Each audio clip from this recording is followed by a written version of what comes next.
ஏன் வெளியே நிக்கிற? கொடைக்குள்ள வா. நீ ஏன் கொடை உள்ள நிக்கிற? வெளிய வா.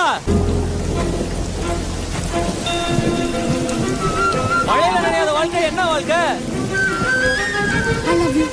இடி மின்னல் அடிக்குது வெளிச்சத்துல